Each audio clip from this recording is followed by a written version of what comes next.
Okay. I want to say thanks to each and every one of you for being here today. It's going to be a great day.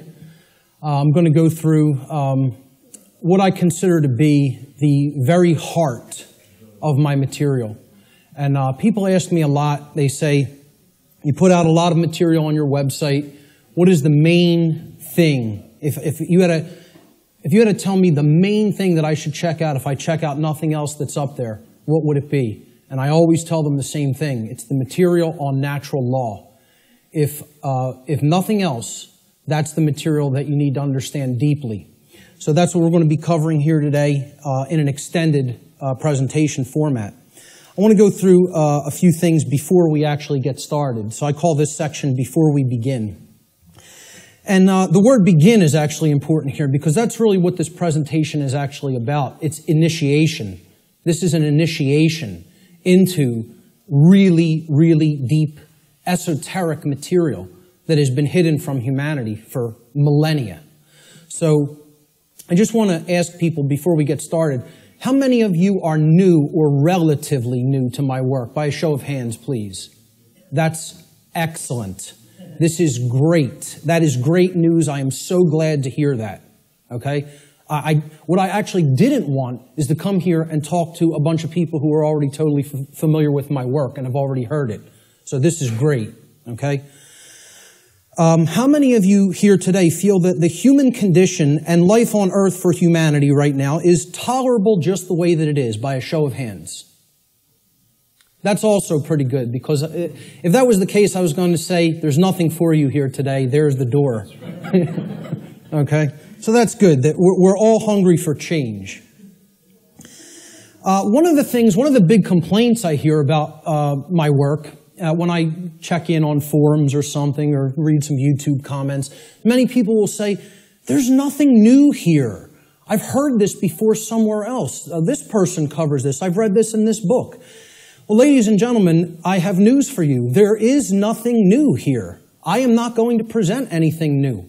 I am not going to present anything that has not actually been in existence and will continue to be in existence. I'm not making up new material. I call myself, I would refer to myself, Art said it the other day, actually yesterday when we were having dinner. He said, I consider you an aggregator of material. And I love that term. I love that description of what I do. I am an aggregator. I bring things together into a tapestry and then help to explain it in simple and easy to understand terms so that people can readily absorb it, take it in, and then do something with that information. So you will not be seeing or hearing anything new here today.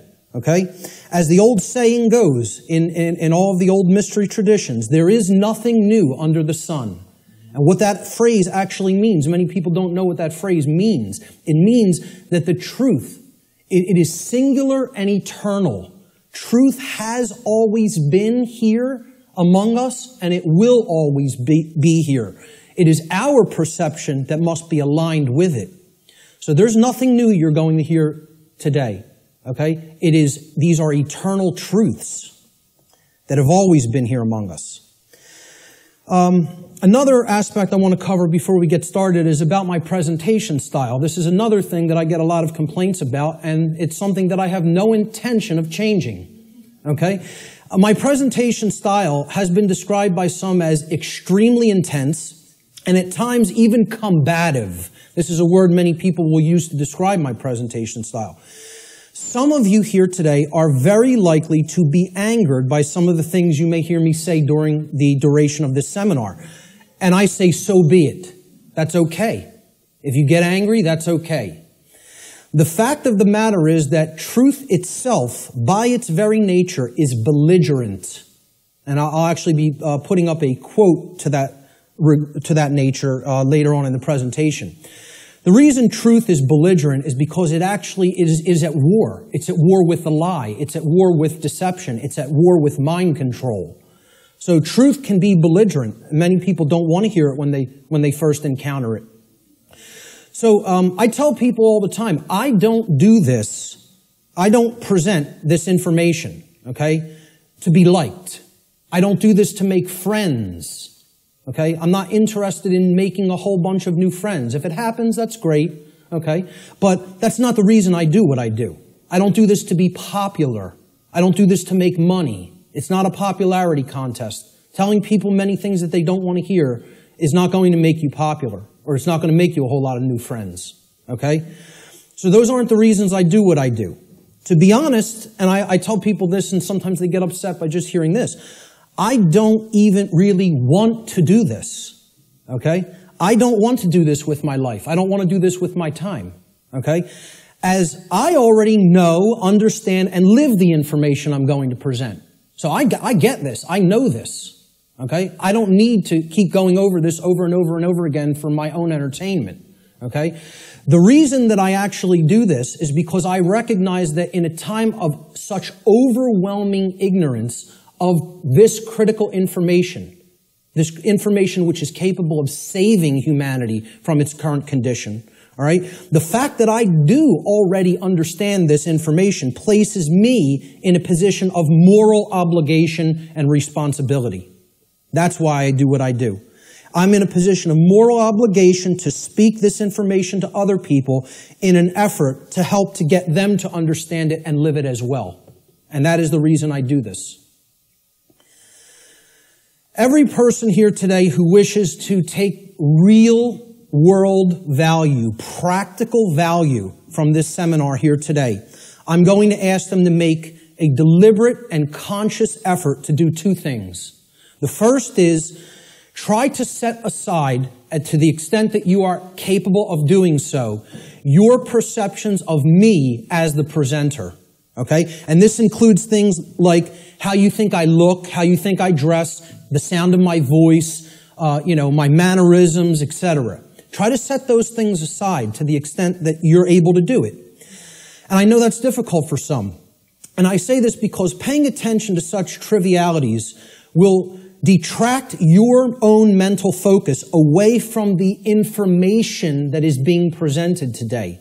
And that's the worst thing that could happen, because it's the information that is important, not me. Try to ignore me and focus on the content. All right? The second thing I ask people to try to do is to be consciously aware of any of your own impulses that you may have here today, to immediately reject the information that is being presented in this seminar based solely upon your own initial emotional reaction, your initial emotional response to this information, okay? This is a logical fallacy, okay? You cannot think with the emotions. So if you hear something you don't like or that angers you, that's okay. Feel the emotion. But don't just immediately say, that can't be true. And don't believe me either. It's about checking it. It's about a process of truth discovery. It's about doing your own due diligence and actually researching this material. Okay? But if you try to gauge the veracity, meaning the truthfulness of this information, solely based upon how it makes you feel when hearing it, you are committing a logical fallacy. Okay? So I ask people to try as much as possible to suspend immediate reactions of disbelief, okay, and saying, no, I don't want to accept that, no, it can't be true, based on how something may make you feel that you hear today. That's very important to keep in mind. And lastly, this information, the entire seminar, is a tapestry, okay? It's like pieces of a huge jigsaw puzzle. All right?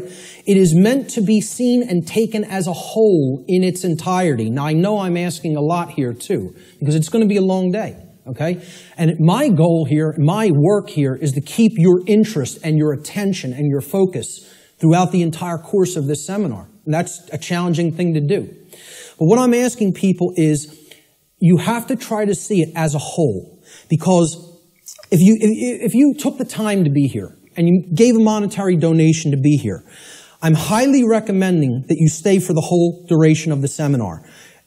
There's a reason for that. You're only going to get the full tapestry, especially if you're new to my work, by hearing this information in its entirety. Okay? So if you don't do that, you'll probably not recognize the patterns, which is what this is all about. That's what this day is all about, pattern recognition. Okay? that are inherent to this tapestry of information. And more likely than not, you'll have wasted the time that you took to be here today and wasted the money that you spent to be here today.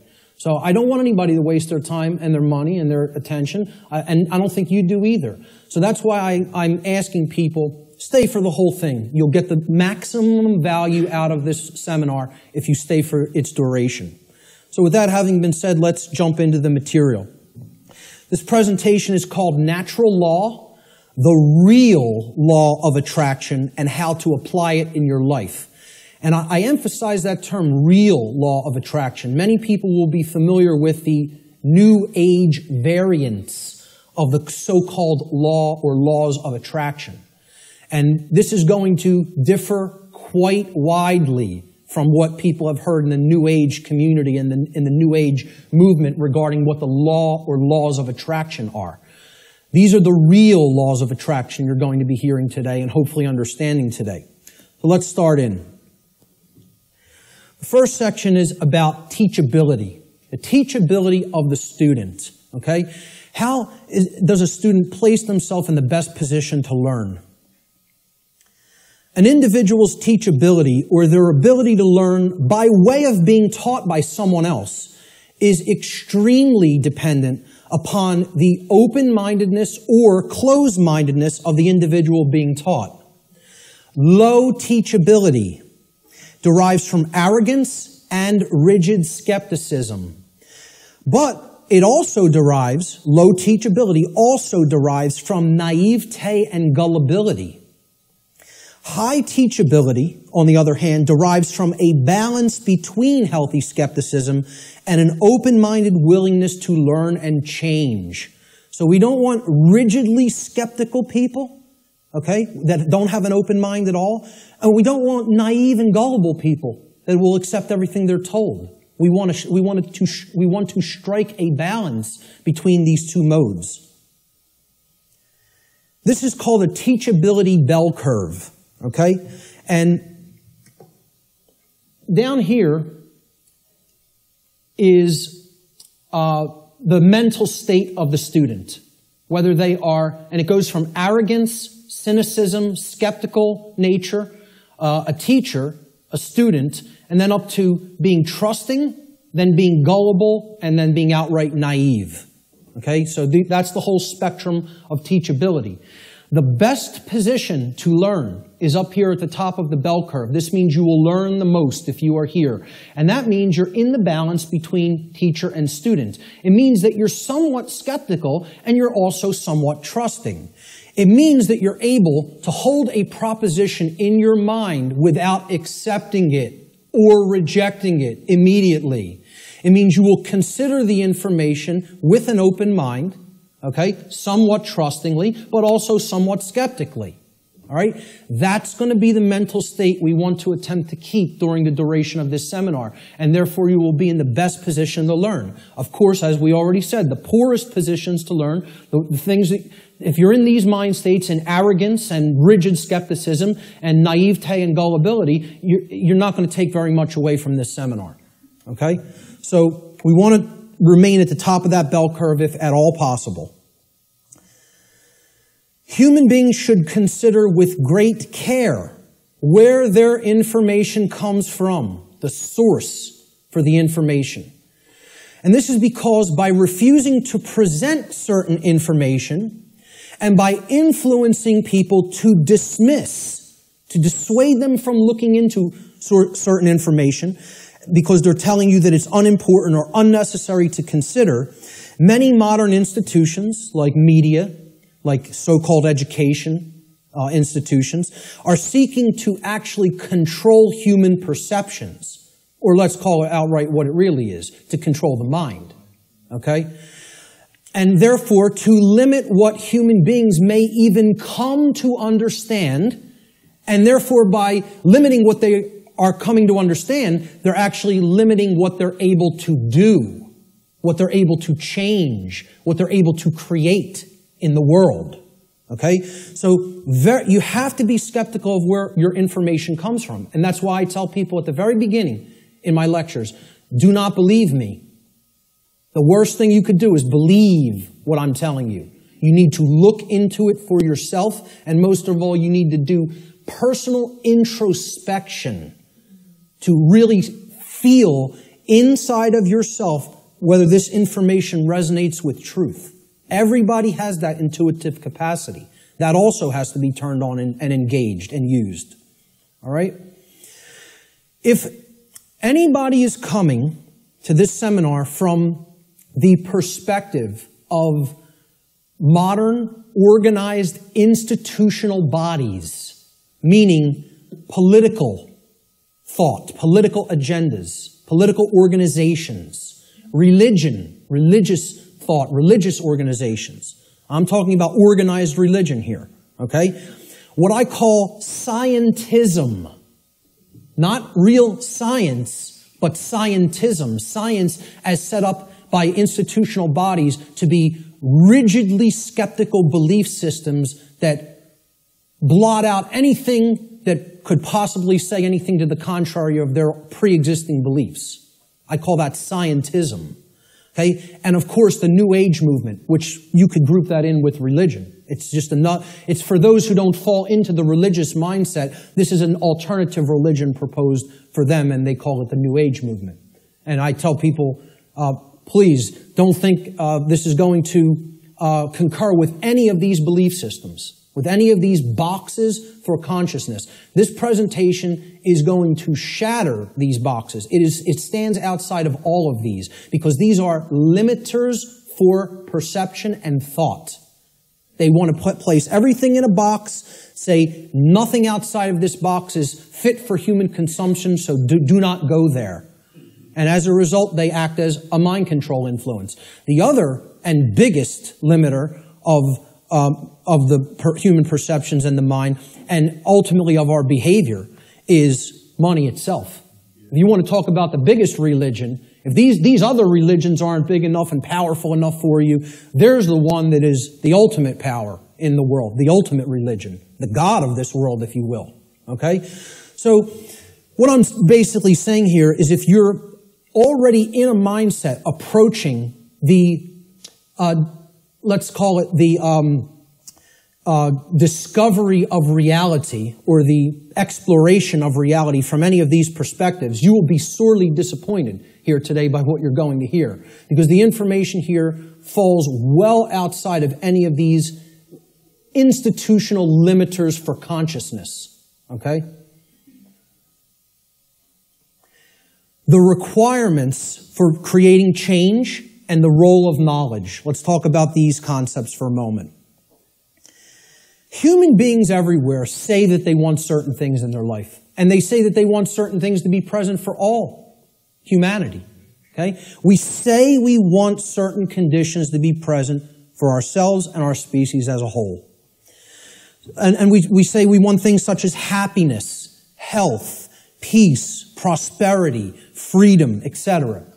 And all these things are great things to aspire to. And we say we want them. Most people will say and tell you we want these things. All right? However, I don't really feel that they're truly being honest with themselves. Okay? They'll say they want them, but then when you tell them, well, those aren't automatic conditions. They don't just magically manifest. Okay? There are requirements for obtaining these conditions. Okay? And people wouldn't say they want these conditions if these conditions were already omnipresent. Right? They're saying that they want something because they don't have it at all, or at least in fullness. Right? So, when you tell them there's requirements for obtaining them, many people will say, oh, well, I may not be willing to go there. I may not want to exert that much effort. And they believe that somehow they're going to magically get these things. Right? Well, this is what the real laws of attraction are about. It's explaining conditions that you want don't just automatically manifest by thinking of them or just having a feeling about them. This is a New Age deception. There are requirements for obtaining the conditions that we say we want. Requirement exists in nature. It does exist. If you want something to be different than the way that it already is, than the default conditions, then requirement exists. If you're okay with things being the way that they are now, requirement doesn't exist. There are no requirements to creating change. You just accept the default conditions the way they are now and go on with your existence and accept it's going to be this way and possibly get worse. But if you want real change to happen, requirements exist. And this is what many New Age teachers will not tell you, or they'll outright deny that requirements exist for creating real change. Specific requirements exist in order for human beings to obtain the conditions that they say they want. If the requirements for obtaining those conditions are not met, those conditions do not just magically manifest by magical means automatically. That's not how it works, folks. And that bursts a lot of people's bubble right off the bat. This is a key concept to understand. So what are these requirements? We need to know certain things. Knowledge is required. Knowledge. Knowledge that will spur us to action. That's what's required. Okay? Since human beings as a species do not already have the things that they say they want, and again, at least not in fullness. If we want to split hairs, we could say we have a modicum of what we may say that we want, but we don't have it in the fullness that we will say that we want it, especially societally, globally. Okay? So since we don't already have these things, it follows logically that the knowledge of the requirements to obtaining these things, okay, either must be absent. They are not, the knowledge is not present anywhere. Or if it is present, if that knowledge for obtaining those things, the requirements for obtaining those things, if that knowledge is present, then it must be willfully being ignored. It is here, and yet people aren't paying attention to it. They aren't taking it in and accepting it and doing anything with that knowledge. So they're ignoring it because it's uncomfortable. As long as this knowledge continues to remain either unknown or ignored, the manifestation of the desired conditions that we say that we want is impossible. Cannot happen. It is an impossibility for it to magically, automatically manifest without the requirements being met. And that's what we're going to talk about here today. What are these requirements? What is this knowledge? This knowledge is occulted, meaning hidden. Okay, now, how many people here came here today thinking that they were going to hear information about the occult by a show of hands? Okay, about half the room. Good. Okay, for the rest of the people, that may come as a shock. But what you have to understand right off the bat is that the word occult, it's simply derived from Latin, the Latin adjective occultus. Occultus in Latin means hidden, hidden from sight. And it's derived from the Latin noun oculus, which means eye. Okay? The word ocular in English means related to the eye or related to sight or vision. So what the occult is something, it is a body of knowledge that has been hidden away for a specific reason. And we're going to get into what that reason is. Okay, so from the term oculus or eye in Latin comes the verb occultare. Occultare means to hide, to conceal, or to keep secret. To keep hidden from the eye so that it cannot be seen. The information regarding natural law is occulted knowledge. It is knowledge that has been hidden from humanity. Okay? It's held by the few, which is represented here at the top of this pyramid. You can look at this as a pyramid representing knowledge or ignorance. At the top of the pyramid, you have knowledge. It's the higher you go in the pyramid, the more knowledge. Okay? But the pyramid tapers because at the top, very few people understand that information. Very few people have that knowledge and have actually integrated it into themselves to the point where it becomes understanding. All right? Down here, you have no knowledge, the ignorant masses. Okay? And up here, you have the people who are in the know, right? Who have this knowledge about how natural law works and are actually using it for a certain reason. We're going to get to that next, what that is. So please, as you go through this seminar, please keep in mind, if I ever use the term occult, all I'm talking about here is hidden knowledge. That's what it means. Occulted knowledge is hidden. Now, why would anybody want to hide knowledge that is extremely important? Well, there's a very specific reason. All right? But before we even get to that, we have to talk about what is this occulted knowledge? What is the body of knowledge? What does it comprise? When I'm saying the occult, the knowledge of the occult, what do I mean by that? All right? Occult knowledge constitutes two things. There's two general bodies of occult knowledge. In the actual mystery traditions and in occult schools, they talk about these as arcana. A-R-C-A-N-A. Arcana. The word arcana is also Latin. It means knowledge. Okay? That's all it means. So there's two bodies of knowledge. There's one body of knowledge in the occult called lesser arcana. The lesser arcana, or the minor arcana. This means the knowledge of the microcosm. The knowledge of the small things. Okay? It doesn't mean it's less important. It means it's dealing with the individual units of consciousness. The human psyche, the psyche of the individual, okay? So the first major body of occult knowledge constitutes knowledge of human consciousness, how it works, how it operates, what our motivations are, things like that, okay? The second body of occult knowledge is called the greater arcana, or the major arcana, all right? And again, this doesn't refer to that it's more important. It refers to, it is the macrocosmic understanding, the understanding of the very large laws of nature that govern the macrocosm, okay? So universal laws are part of the greater arcana of occult knowledge. And what I call here today, under the umbrella, the term natural law, falls into that second category of greater knowledge, the greater arcana of occult knowledge, okay? And what these natural laws are unseen and universal spiritual laws. We could talk about the word natural here too. Natural is derived from Egyptian and other Middle Eastern tradition languages. Okay, the word neter in Egyptian, which would have been spelled without vowels, if we transliterated it, it would be NTR in English. Neter means spirit in Egyptian, in ancient Egyptian.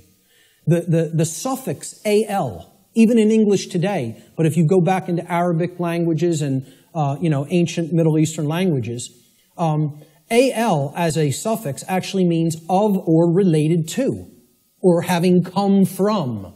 Okay, so natural, if you put these root words together, neter and al. Right? It means of or related to the realm of spirit, of or related to God, actually. The word neter also meant God, spirit or God. Okay? So this is the spiritual domain, the laws that actually are operating in the unseen realm. Okay? Now, they manifest in the physical realm. We're going to talk about that. Okay? Because that's the operation that it trickles down from. It starts in the spiritual domain, and then it manifests in the physical domain. All right? So it's important to understand these two bodies of knowledge. The lesser arcana, okay, is about the monad, or the individuated unit of consciousness of the human being. And then the greater knowledge is about the laws that govern the macrocosmic universe. All right? So, what these laws do, this body of the workings of nature that I am calling under the umbrella natural law, they're universal spiritual laws which govern the consequences of behavior. They govern the consequences of behavior. And I would add a caveat to that. They govern the consequences of behavior for intelligent species, for beings that are capable of coming to their understanding. Okay? I would delineate that from, like, the animal kingdom. Okay? The animal kingdom is not held to the same standard as human beings when it comes to this body of information, because I don't think you're going to sit down with your cat and explain natural law to it. Okay? So when people say, well, why doesn't the animal kingdom held to account in the same way that human beings are. It's because, surprise, surprise, we don't share the same level of consciousness. Okay? There is differences in levels of consciousness and abilities to comprehend information and to actually know how something works. Just like you will not be explaining physics to your dog anytime soon, okay? You're not going to explain natural law to the animal kingdom and have them grasp it because they're not at the same level of consciousness as we are. Okay? So we are held to a different account when it comes to natural law. It governs human behavior. It would be an easy way of saying it. This body of knowledge has actually been called consequentialism by past researchers and teachers. And I have no problem with that term. I've actually looked into consequentialism, and it's quite similar, okay, in its scope and what it teaches. It's been called karma, karmic law, in many Middle Eastern and Eastern traditions, okay? And I have no problem with that term for it either. It has been called in some of the Western traditions and Christian traditions moral law, and I have no problem with that term either. Religionists have called it God's law, and I have no problem with that term either. I have no problem with any of these terms being applied to the umbrella of natural law, because that is essentially what it is. But we're going to get deeply into how it works and operates in our lives here today. Why is this knowledge hidden away from people? To what ends? The knowledge of the occult, the hidden knowledge about how natural law works and how consciousness works, is not commonly known. That's why it's not the exoteric. It's not given to the masses. It's the esoteric. It is reserved for the few. And there's a reason for that. It's been deliberately hidden away and kept from the general public in order to create and maintain a power differential. Because if someone else is an extreme level of knowledge, they know how something works, like something as trivial as how human consciousness works, how human motivations work, how human perceptions work, how human beings can be manipulated. If somebody has deep knowledge of that information, and there's a whole bunch of people over here who have not one iota of how that works, what kind of a number do you think somebody can do on people like that? See, the way I ask people to look at this is real simple. Imagine a very, very, very advanced psychologist at the top of his field, wrote all the textbooks, okay? And he's got a house out in the burbs. He comes into the university. He's got tenure, okay? He's got the trophy wife, the house out in the suburbs, the 3-car garage, driving the Lexus into work at his tenured job. And he finds out that his trophy wife is having an affair because she's bored. She's not satisfied with him at home. And it's maybe the 19-year-old, captain of the local high school football team or something. He's a senior. He's a star football player, right? The jock, yeah. And she has a fling with him. Well, what if he decides, I'm going to become buddy-buddy with my boy here after finding out about his wife's affair? And this kid, this punk, who's cheating on, my wife's cheating on me with, he knows nothing. He doesn't study the mind. He doesn't know anything even about himself. He watches TV 6 hours a day, plays violent video games, is obsessed with football, What kind of a number you think that psychologist can do on that kid? Total number. That's the answer, exactly. That's right. He could do a total number on him. He can gain his confidence. He can get into his head. And I guarantee you give him a little bit of time, he could screw up his life based on what he knows and how he would be able to manipulate based on his hatred of that person. Well, guess what? That's the position humanity's in. We're that punk jock.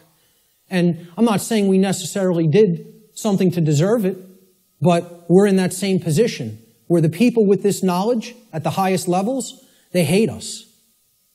And they're doing a total number on us because we don't have this knowledge. And until that changes, don't expect the playing field to be leveled. Expect it to get worse. Okay? The knowledge is hidden to create and maintain a power differential. between those who hold it and those who are ignorant of it. It's that simple. The knowledge of natural law and its operations constitutes what I call the most deeply occulted or hidden information that exists on this planet. You will not find any more hidden information. This is the thing that all the distractions are there for, to keep you from learning. The endless trivialities, the nonsense you hear on the news, all the video games, all of the nonsense television, the sports, it's all there to keep people from understanding this. And I can't get you to accept that or believe it, and I don't ask you to believe it. I'm telling you that's what they're trying to, from my years of being inside occult traditions that are very, very dark. I'm telling you, this is what they don't want you to know. From firsthand experience. How many people here today know that I was involved in the dark occult in my past? Good. Great. Okay. The powers that be want to seek to keep this information hidden from the people of the earth at all costs, because understanding this information about natural law will level the playing field and put an end to the currently entrenched systems of control that are operating on the earth. We should very clearly make a distinguishment between nescience and ignorance so that people fully understand the difference between these two concepts. How many people even have heard the term nescience? Very few. This is a word that has practically been sanitized from colloquial English. Practically been sanitized from the English language. And there's a reason for that too. There's two contexts to not knowing something. The first context is nescience. Okay? Nescience comes from the Latin. The prefix ne in Latin means not or not present or absent. Okay? And then sciere in Latin means to know. It's where we get the word science from. Okay? So you put them together, and nescience, it actually, those two roots form another word, nesciere. Nesciere in Latin means not to know, to not understand. But there's a connotation to it. It means to not understand because the specific information that you may be having a desire to understand is completely absent. It is not present, and you cannot actually aggregate that information. You can't bring those pieces of grammar together to form the sentence. Okay? It's not present. Okay? So you don't have it at all. It's unattainable. This should be clearly delineated from ignorance. Now, nescience is not someone's fault. The information just isn't there. Okay? You can't be blamed for nescience. There is no blame in nescience. The person who is nescient is not to be blamed for being nescient. The information simply wasn't present so they could take it in and then come to understand it. Ignorance carries blame. This is another thing. People want to think in the New Age movement there's no such thing as. Nobody's to blame. And that goes to that there's no cause for anything that's happening, as you'll hear a lot in the New Age circles. Okay? I very strongly put down these notions, or attempt to. Okay? There are causes and effects. There are people who are responsible for what is happening. There is blame. Blame exists. Okay? There are people who are culpable. We're going to talk about moral culpability later. So ignorance has blame attached to it and responsibility attached to it. Okay? It comes from the Latin verb ignorare in Latin. And this means not to know, just like nescience means not to know, but in a completely different connotation. The connotation of ignorance means you don't know even though necessary information is present and right there before you, because you have willfully refused or disregarded that information.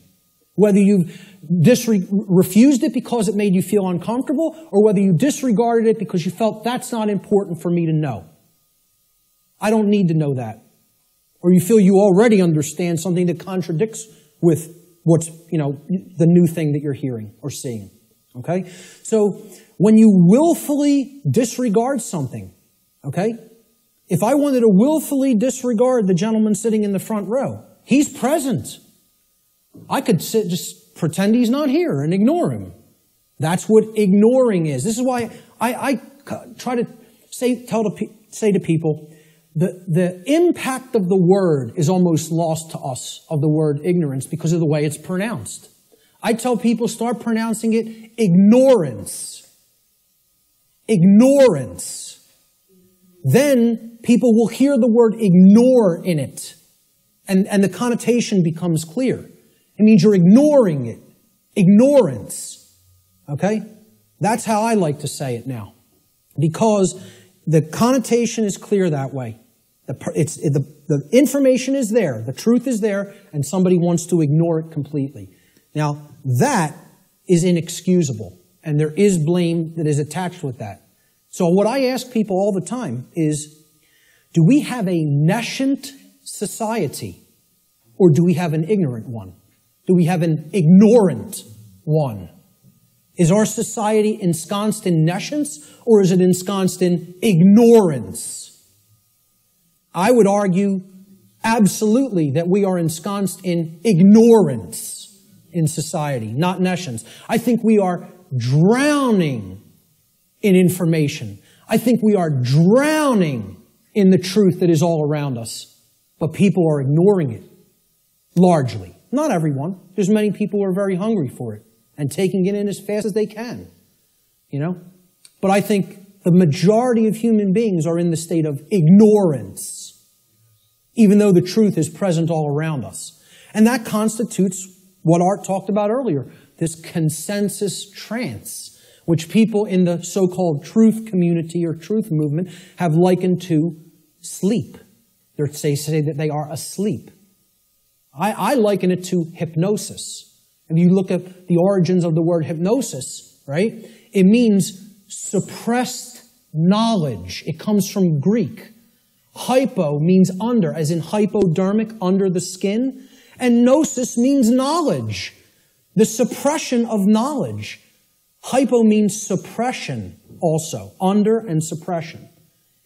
So hypnosis is the suppression of knowledge. And that's the state that these people are in.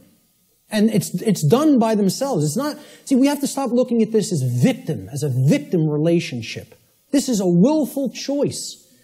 In a time of overwhelming information available at people's fingertips, the truth being ignored is not an option.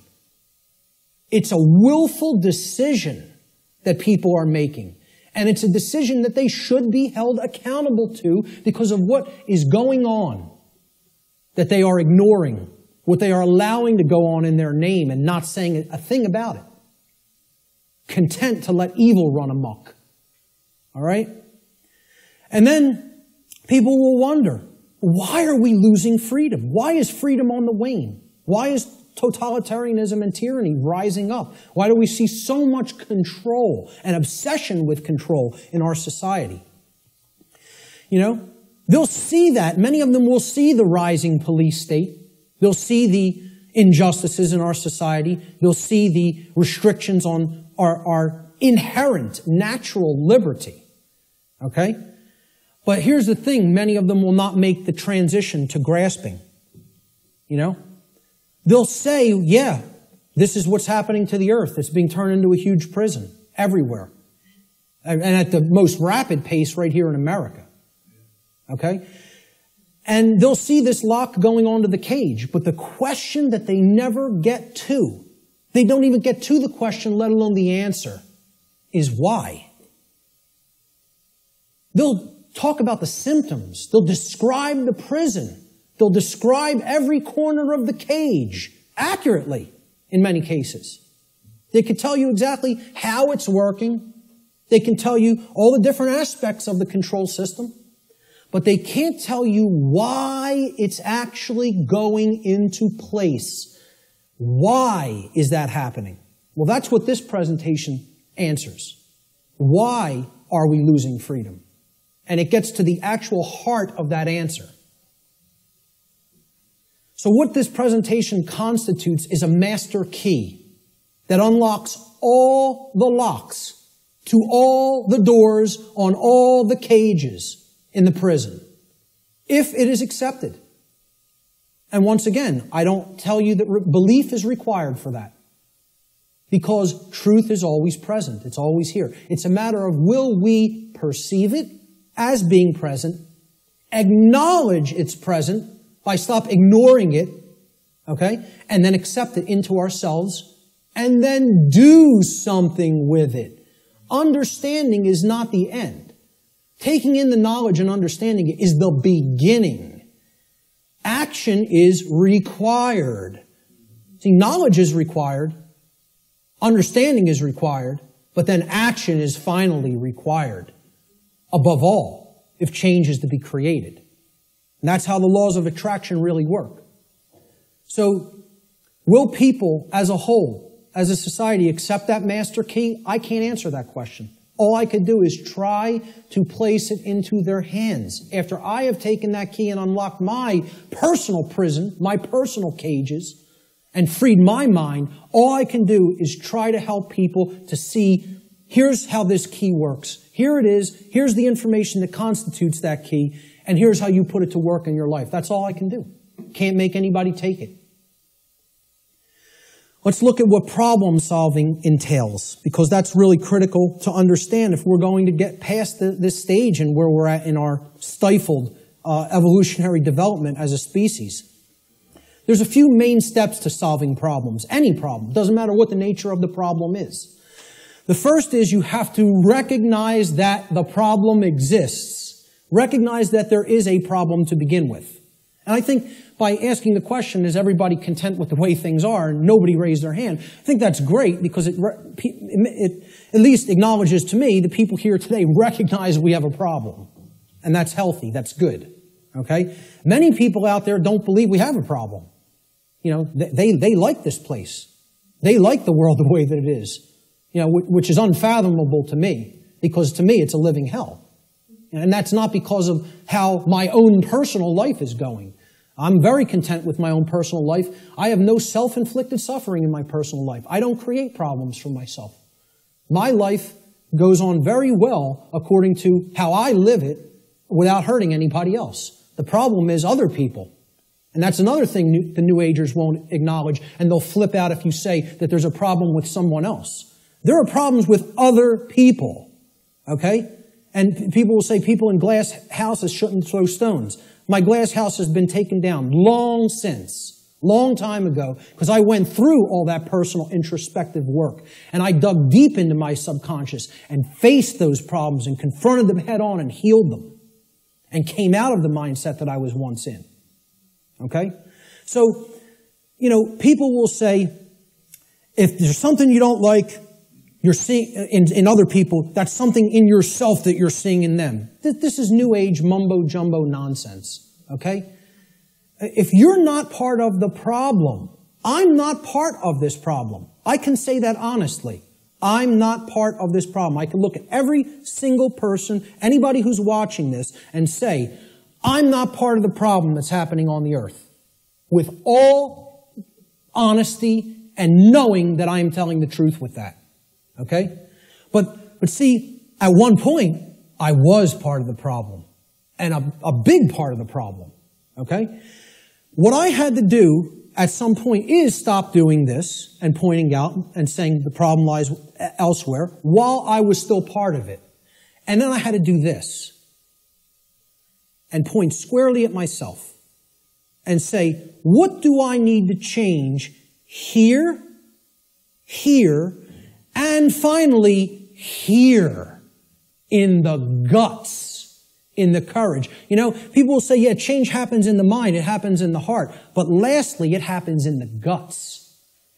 We need to generate what I call the heart, mind, guts. Okay? You got to care enough to know and then put it into action. The heart, mind, guts. Okay? That taking action is the most important step when it comes to creating change. We're going to get to that in a moment. But the whole point here is I had to look at what I needed to change about myself in my thoughts, my emotions, and my actions, and then change those things in myself. This is what most people want to run away from. They want to say, yeah, I want those things that I say I want to magically, to be present in my life, but I don't want to do those things that require self-change in how I think, in how I feel, and in how I act. I want it magically to happen without changing those things in me. So I can honestly look at the rest of the world and say, the problem does not lie within me. I am not seeing a manifestation of myself in other people. Other people have not done the same process that I have, the introspective work that I have, and gone through that painful, painstaking work that involves effort, hard effort. I'm not up here telling people, I'm offering you the tonic. You're going to take a sip and magically you will be enlightened. Okay? Knowing what's going on in the world is hard work. It involves destruction. It's a destructive process. It involves destruction of belief systems. It involves completely breaking down barriers that are in your head. Okay?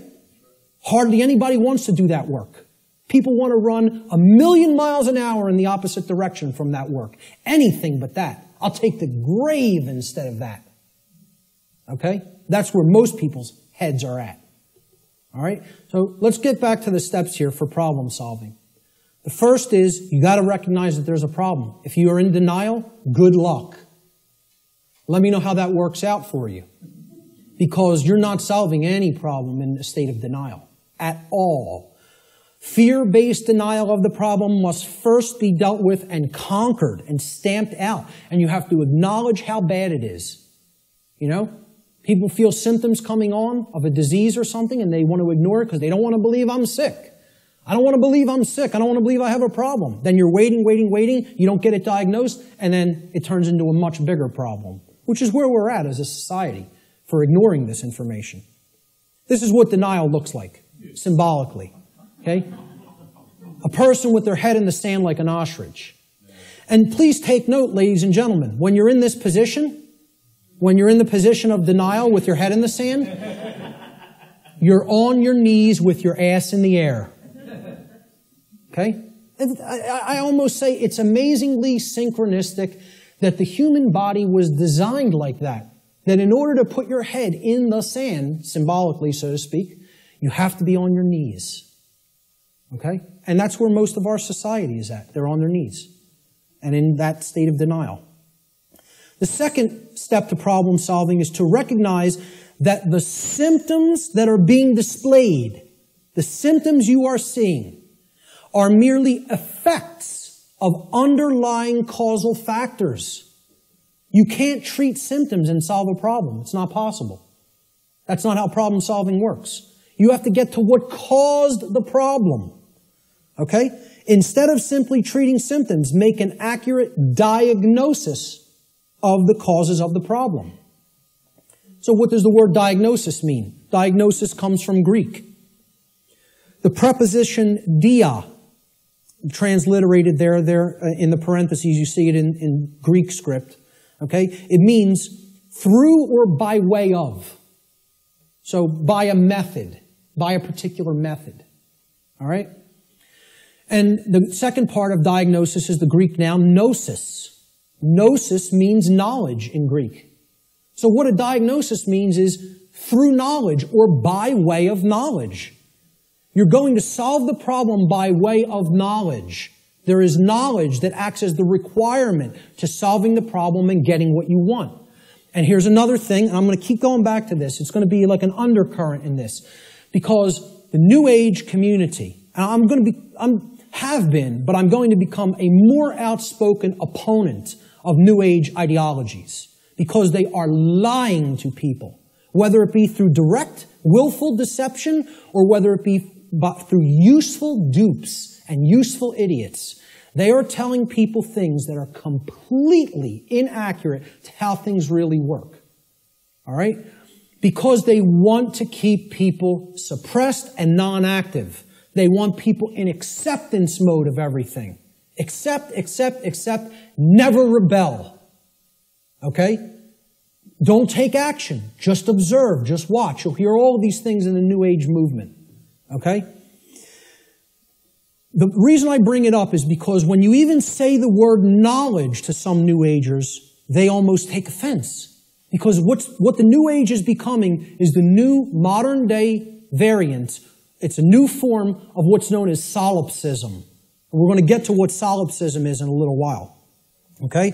But essentially, people don't want to hear that knowledge is what is required. Because the attainment of real knowledge, not pseudo-knowledge, real knowledge, requires work. It requires effort. It requires reading. It requires listening. It requires watching. And you know what most of all it requires that people don't want to give up? Who can tell me? Time. Thank you, sir. It requires time. There's one of the currencies people don't spend, on many things that they don't feel they can get immediate gratification from, which is why immediate gratification is so stressed in our society by the control system. That's what keeps people in their ignorance. So a diagnosis means if you're going to get well, you've got to have the knowledge of the underlying causal factors that led to the creation of the symptoms. You're not going to treat the symptoms and get well. You've got to have the knowledge to get to the causal factors, to find out what cause put this into effect. And we're going to talk a lot about cause and effect. The third step to problem solving is, through the knowledge that you've acquired now, via making an accurate diagnosis of the problem of the causal factors, right? You're going to then put that knowledge into action. Understanding what created the problem is like step 2, right? Stop being in denial. Understand what caused the problem. Act on the knowledge you now have to solve the problem, to make it right. Okay? So action is required. We make the diagnosis, then we have to take the required action necessary to rectify or to set right, which is what the word rectify means, the causal factors that led to the manifestation of the problem. Let's talk a little bit about the concept of what truth is, how I refer to truth in all of my work. Because people have a real deeply mystified concept of what truth is or what it means. They'll get into all these really deep abstract discussions of the mind of God and, trying to get into quantum theory and everything. This is mystification of the concept of the truth. And we have to demystify it. We have to bring it down to real simple, easy to understand language that anybody can comprehend. And then really completely delineate that from perception of any given thing. Because the two are not the same. When people say perception is reality, nothing could be farther from reality than that statement. Perception is not reality. Okay? It is just what it says, perception. Seeing through, perceive, to see through something. Like a lens or a filter. Okay? I perceive things differently without these glasses. That's one perception. When I put them on, I perceive things quite differently and more clearly. Okay? Well, that's how human perception works, like a lens. It's a filter. Okay? But what's there is the same thing. What's there is the same thing. All that changes how I perceived it. All right? So let's look at this concept. Truth is objective. That means that it's not dependent upon the perceptions of human beings. No one wants to hear that. That is a direct assault, a direct frontal assault on the human ego. Because everybody wants to hear, my perceptions are important. And we want to also believe my perceptions are accurate. Okay? Now people will say, well, what makes you say your perception of this topic is going to be accurate?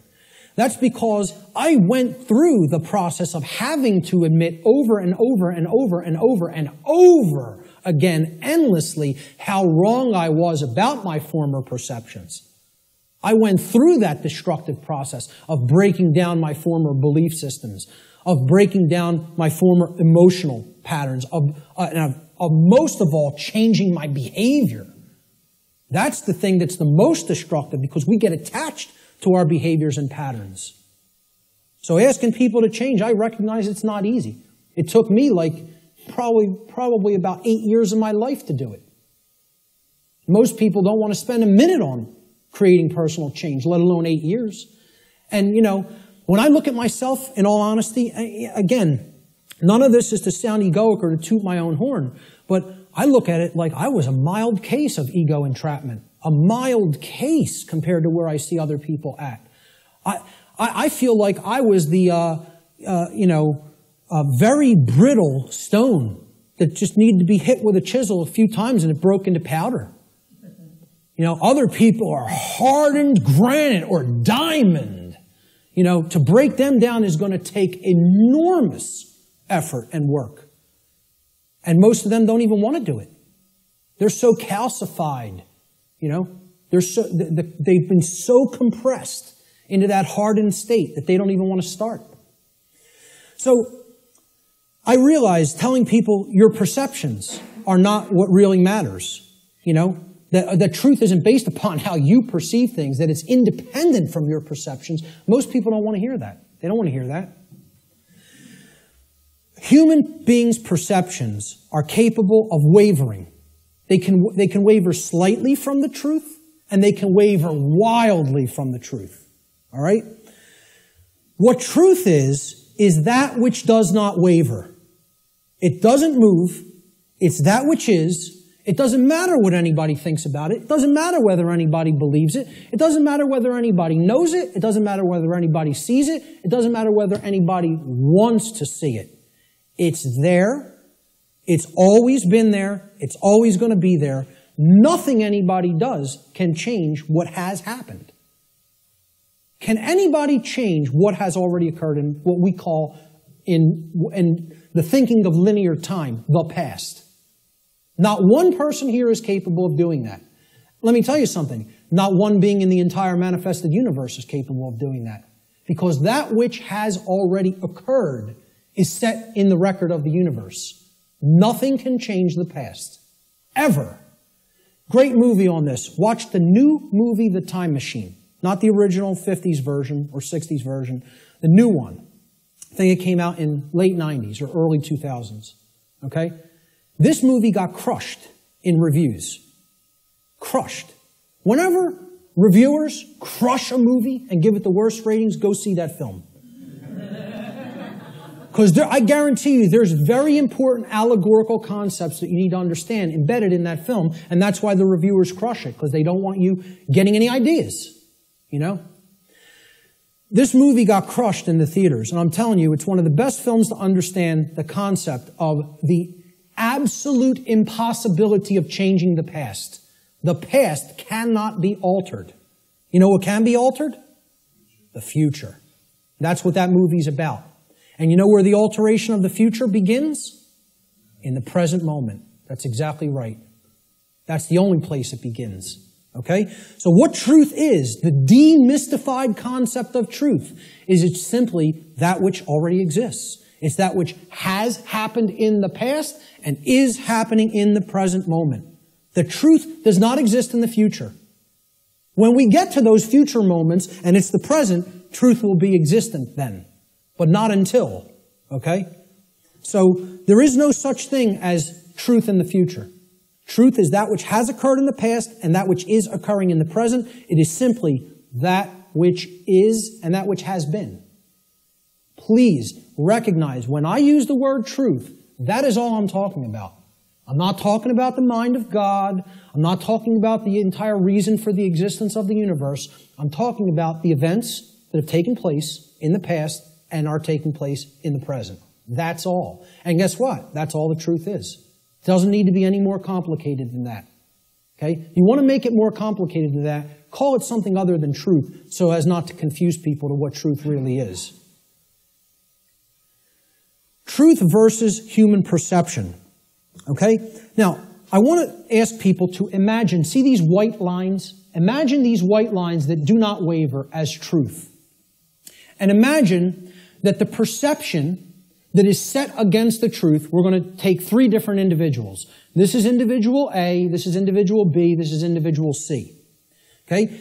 Their ability to perceive what has occurred and what is occurring is what I would refer to as consciousness. Okay?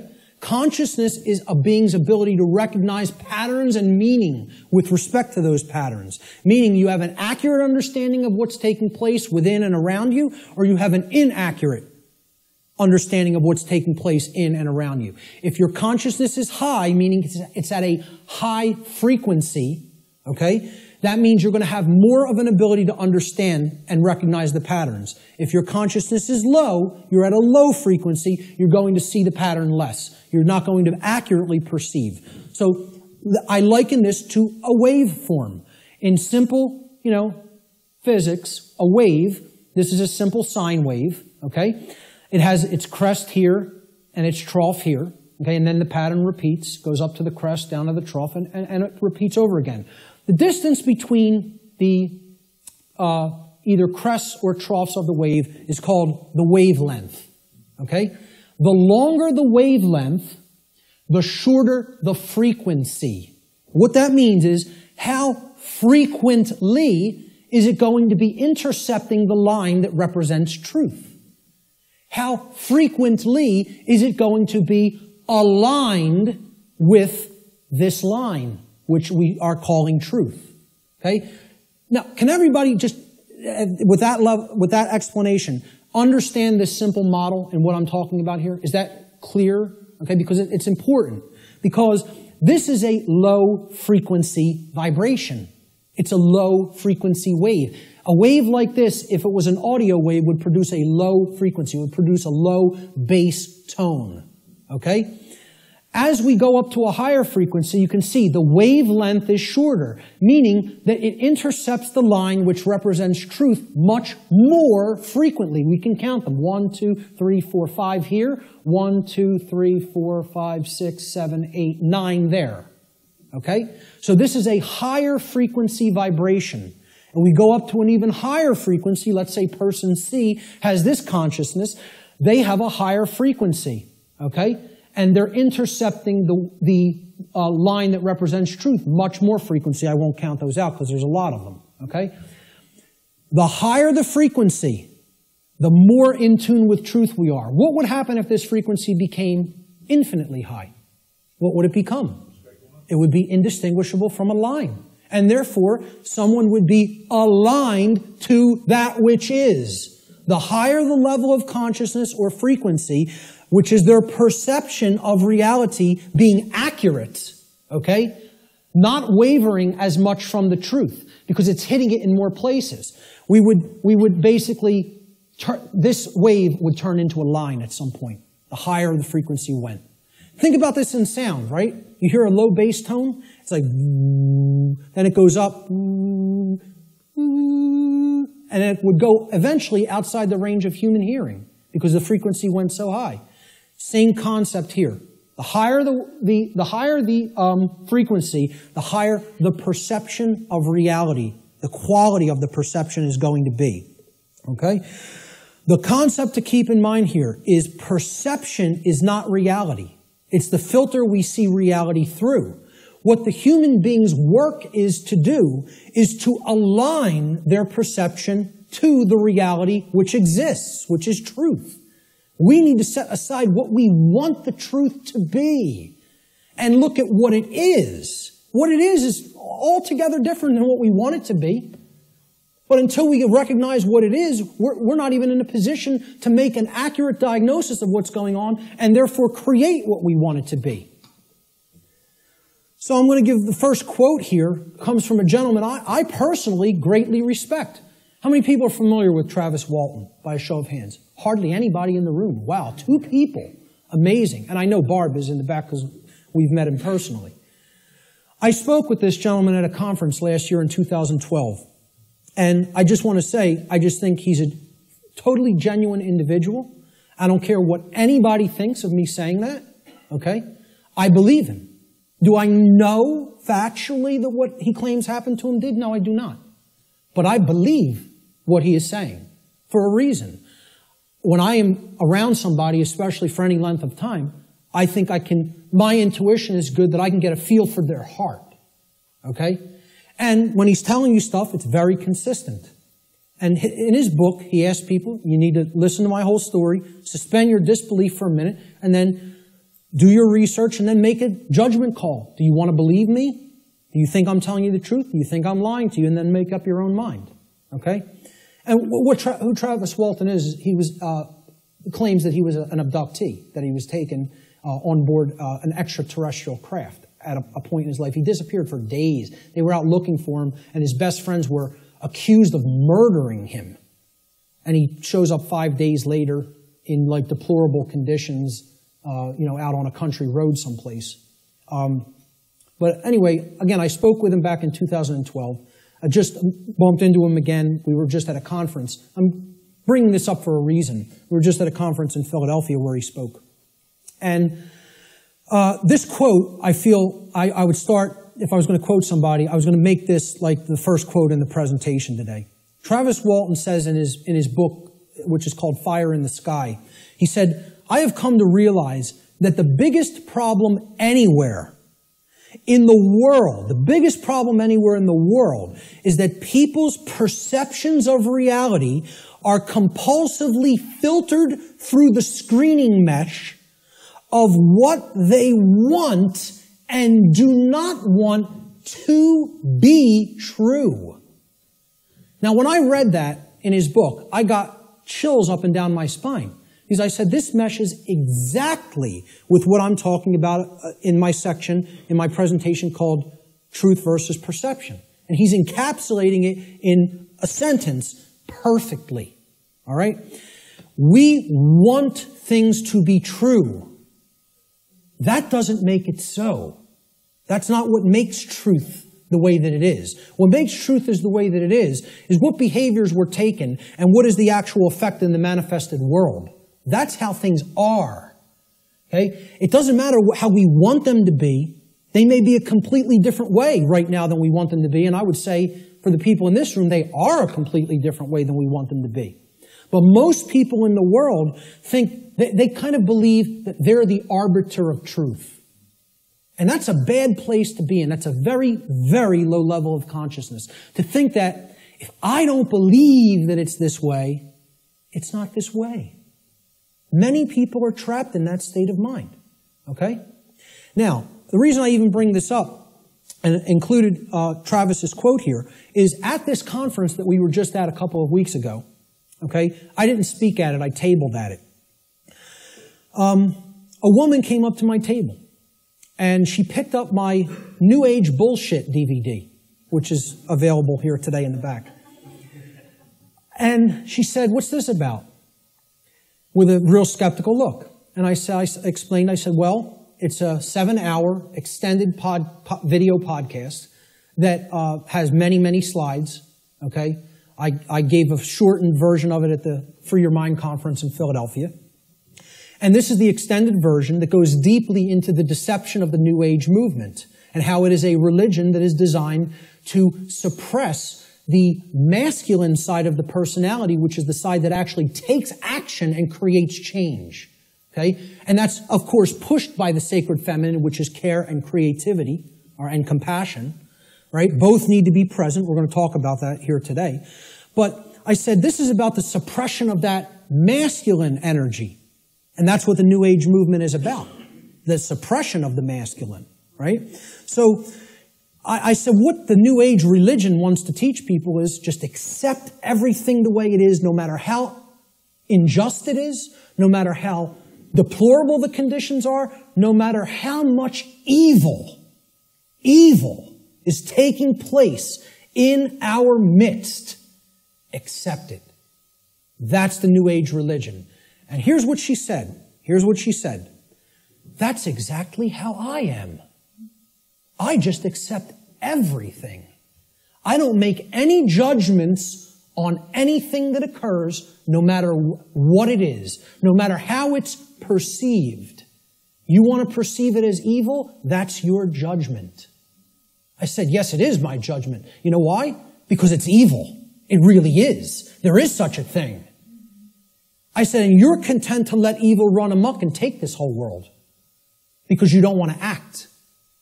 Because what's really there is cowardice. That's what it really is. Okay? She didn't want to hear that.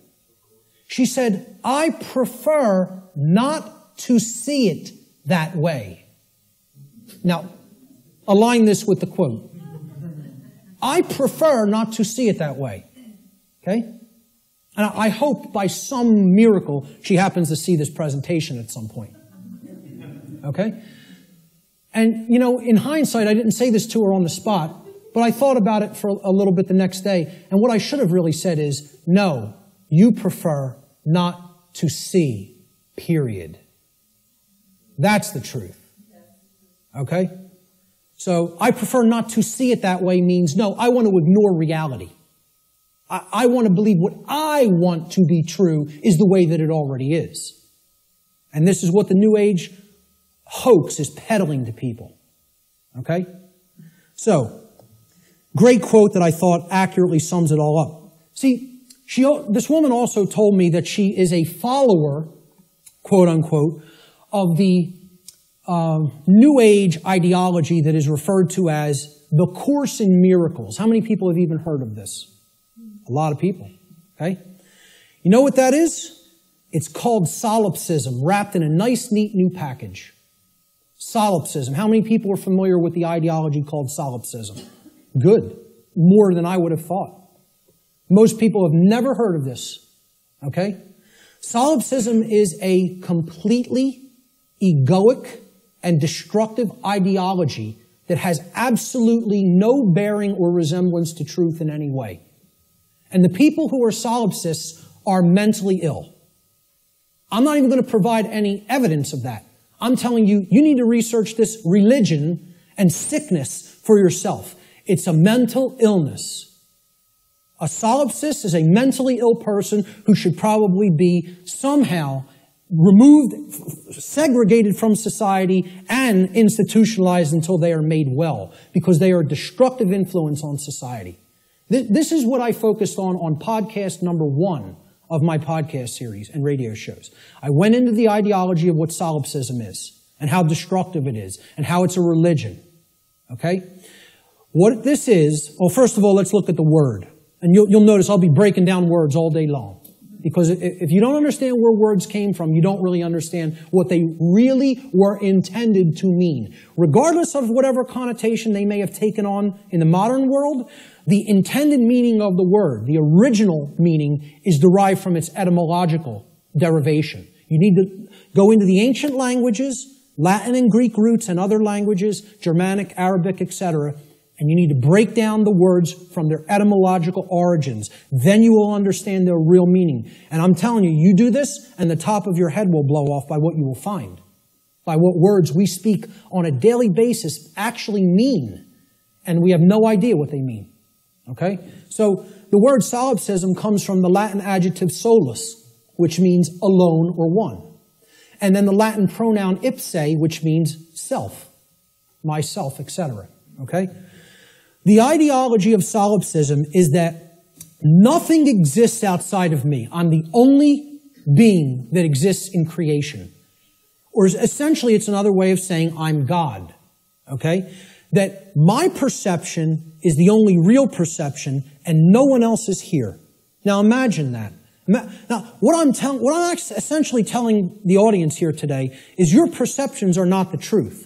You have to work to align your perceptions with the truth. That's damaging enough to the human ego, okay? If I just said, none of you exist, I'm only perceiving your existence, I'm the only one who exists, imagine how egoic that statement is, and actually how demoralizing it is to other people. You're even telling them, I don't even consider that you exist. That's what a solipsist is. They believe the universe is a big illusion created somehow for their amusement. And that there's no objective reality that you don't exist, you don't exist, you don't exist, you don't exist. I'm the only one who exists. And that's not mental illness. We don't diagnose that as mental illness. Okay? I don't care if you want to accept the notion everything is one. I personally accept that notion. I do accept that we are all one. That doesn't mean you're not existent in the physical domain right now as I'm talking to you. Of course we all exist here. We are in the physical domain, okay? The whole point is these people want to believe the entire physical domain is such an illusion that nothing that takes place in it matters or has any significance and should just be watched and nothing should be done to change it. And let me explain what this is, folks. When I was a Satanist, okay, and I was working inside the Church of Satan and other dark occult organizations, they have a set of sins, believe it or not. They don't look at them as sins in the same way that, religionists look at sin. But they have these are behaviors and thought patterns that should not be engaged in by the dark occultist themselves, by the magician, if you will. You are not to engage in these behaviors, but we are to peddle them to other people. We are to get them to engage in these behaviors. Okay? You know what the first one is? No, it's not. That's the second or third. I think it's the third, if I'm not mistaken. I don't have the list handy. But the first one is stupidity. That's the first satanic sin. Okay? For the dark occultist. But they want other people in deep stupidity. They want other people in deep ignorance. The idea here is we will know it all. We will know the truth so that we can control others and keep them a dumbed-down herd. Okay? There's a bunch of other ones, but I think the second or third is solipsism. Solipsism is one of the biggest sin for Satanists and dark Luciferians and dark occultists. They don't want any of their membership believing in this mental illness nonsense. Okay? But they want to propagate it and peddle it.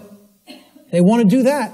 And they told me personally, higher ups in this network told me personally when I was working with them, wait until you see the New Age books that our membership, will be writing, or either writing ourselves or putting into the hands of useful dupes to write and put out there. We'll be giving them the idea, they'll write it for us, put it out there as their own idea. And they said, we are going to propagate and peddle solipsism like you have never seen. And you know what? When they say something, they do it. I'm serious. Their act is together. They act on the same page. And for that, I have respect for them as an enemy. And I don't take anything they do lightly. I recognize they have the will. They're not like the rest of humanity. They align their thoughts, their knowledge, with their version of care. You know, it's not like our emotionally based care, but they care about what they're doing, and then they act. And when they act in concert, and they get it done. Okay? I'm not saying, I agree with any of their agenda, because I don't, and I'm trying to stop it. But I have respect for their unity. They are unified and on the same page, and humanity is not. And that's why, in all honesty, we're having our rear ends handed to us in this spiritual battle right now. At least right now. Solipsism is the ideology that only one's mind is sure to exist. Solipsists contend that knowledge of anything that is outside of one's own mind is unsure, and hence there is no such thing as objective truth. Okay? No such thing as objective truth. And therefore, nothing about the external world and its workings can actually ever be known. Just think about that statement. It's saying no one can ever know anything. You cannot come to know anything at all. There is no such thing as knowledge. So what I would say to somebody who's following the quote-unquote Course in Miracles, or a course in solipsism, or a course in acceptance of all forms of evil in this world, is you can't know anything by reading the Course in Miracles, because nothing can be known. Why would a solipsist ever pick up a book? Why would a solipsist ever watch anything, any video? Why would a solipsist ever engage in a conversation with another human being? Tell a solipsist you can't know that you're going to fall off that cliff, so why don't you go try to walk over it and see what happens? Because you can't be sure of anything. They won't do that, though, you know? The whole point here is this is a religion. This is a New Age religion. And I'm telling you who it's peddled by. It's peddled by the occultists who have the knowledge of how natural law works and are trying to put out whatever ideologies they can, destructive ideologies they can, to get people not to understand it. Or to even go so far as to believe that nothing can be understood. Why would you bother to look into natural law? Nothing can be known. It's unbelievable that anybody would be so gullible and naive to fall into this mindset. Let me just tell you what it really is. It's a person who has given up on life. They feel that it's so difficult to know anything and they don't want to do the work to come to that level of knowledge that they've just said, I don't believe it can be known. That makes me feel more comfortable in my ignorance and laziness. That's the truth about what solipsism is. Okay? And that's the truth about my friend I bumped into at the MUFON conference. And I'd say that to her face. Okay? So, we have to realize we're battling this force. This religion is on the rise. Solipsism is on the rise. More people are becoming solipsists or solipsistic in their beliefs, in their thought processes. Let's look at some basic definitions and working definitions. Now, first thing we're going to define is definition. Let's define what a definition is, okay? A definition is an exact statement, a statement of the exact meaning of a word, all right? We're looking for an exact meaning, not a connotation, not a maybe or a like or a somewhat.